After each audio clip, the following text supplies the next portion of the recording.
The unrest in Pakistan.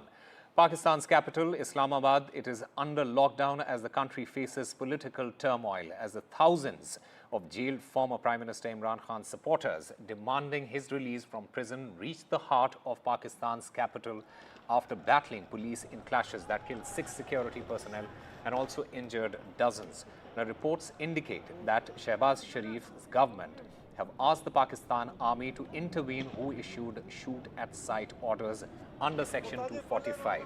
Pakistan Prime Minister, yes, blamed disruptive elements and who do not seek a revolution but instead seek bloodshed for the violence, while Imran Khan, he said, they will not back down under the demands as met, claiming protesters were peaceful and were oppressed by the government. A stalemate has continued in the PTI government talks, with experts indicating that this violence could significantly impact Pakistan's economy.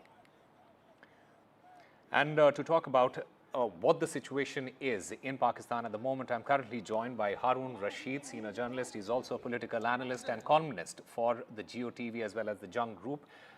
So welcome to NDTV. The protests are on and it is escalating on a daily basis. What is the way out at the moment?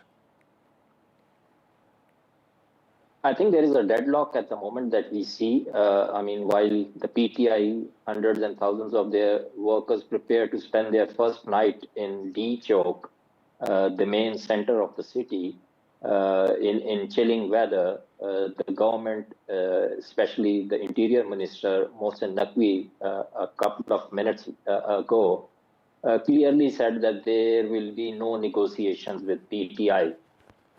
So the government is taking a tough stance on not to talk with the demonstrators, but they have taken similar stance in the past as well. They had claimed that no one would be allowed in D Chowk, and whoever enters D Chowk, they will be arrested. But things got out of hand, so I don't know what comes, what gives the government this confidence again, that they are saying that they would not talk to the PTI, and would the PTI then go empty-handed back home, which doesn't seem to be the situation on the ground. Absolutely. And what is, according to you, the government's intention at the moment? Are we looking at a situation where it might come down to a shoot-at-sight order? Because the police has already issued an order like that. The Shehbaz Sharif government has intervened at the moment. But what is it that we are looking at the moment? I think the government used since last night the deployment of military to take charge of Islamabad city and shoot at sight. But these are more of deterrence, that they wanted the demonstrators to keep away, which have failed miserably, I think. But the good thing is that we haven't seen military in action as such at the front so far.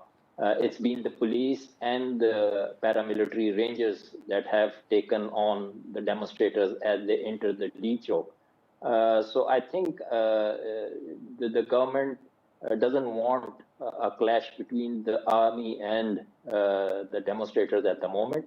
They are trying to maneuver as much as possible through their statements and let the PTI sit in this cold outside in the open and see how long they can prolong with their protest. But the PTI is calling on its workers all around the country to come to D Chowk, because now that it's under their control, they can come. So it remains to be seen whether their numbers get to an extent where it becomes difficult for the government to run the business. The city is already for the last 3-4 days under a closure. Businesses are shut and offices are shut, schools are shut. So it can't prolong for long. But we have seen 10 years back, if you remember, in 2014, the PTI in same time had more than 100 days long sit-in Islamabad in the same weather and in the same situation. So the PTI is quite confident. They have the experience in the past, so they have come, it seems, quite prepared this time. So they would I think it seems to be a long drawn war rather than something that we could see an end to in the next few days. Right. There has already been an uproar over Imran Khan's wife, who wrote a letter suggesting that the former Pakistan Prime Minister's troubles, it began following a trip to Saudi Arabia. Do you feel that this will also affect the relations with its closest allies? Because Saudi Arabia is, in fact, a close ally of Pakistan there. Yes, it is. I mean, all these statements in the past have left bad taste in the mouth of all the allies that Pakistan have. And while Imran Khan was in power, there was some things that didn't go well with Saudi Arabia, and then the government had to come back and try to rectify the situation. So, I mean, she said it in a way which she shouldn't have. But I think the government picked on only this bit of her long statement that she made and tried to make it as if she was out to destroy Pakistan's relations with good allies such as Saudi Arabia. So I think, I mean, more politics is being done with it rather than, I think she just made a passing remark, but the government pouched on it and tried to make a big, huge issue out of it. But I think that is a past thing now. She is in control of the rally, the demonstrators. It's her who made them come to D Chowk. Otherwise, PTI people are telling us that Imran Khan had even agreed to not to enter D Chowk, and the government had offered them a place a bit outside the city called Sangjani, where Imran Khan agreed that they can start their sit-in there. But it's her who overruled her husband and asked the demonstrators to continue towards D Chowk.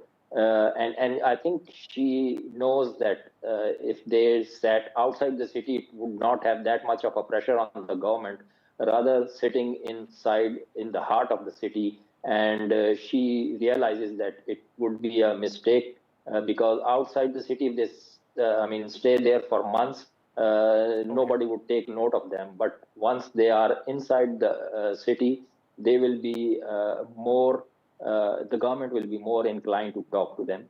Okay. All right. Harun Rashid, thank you very much for speaking with us, and we'll keep tracking the situation as it develops in Islamabad.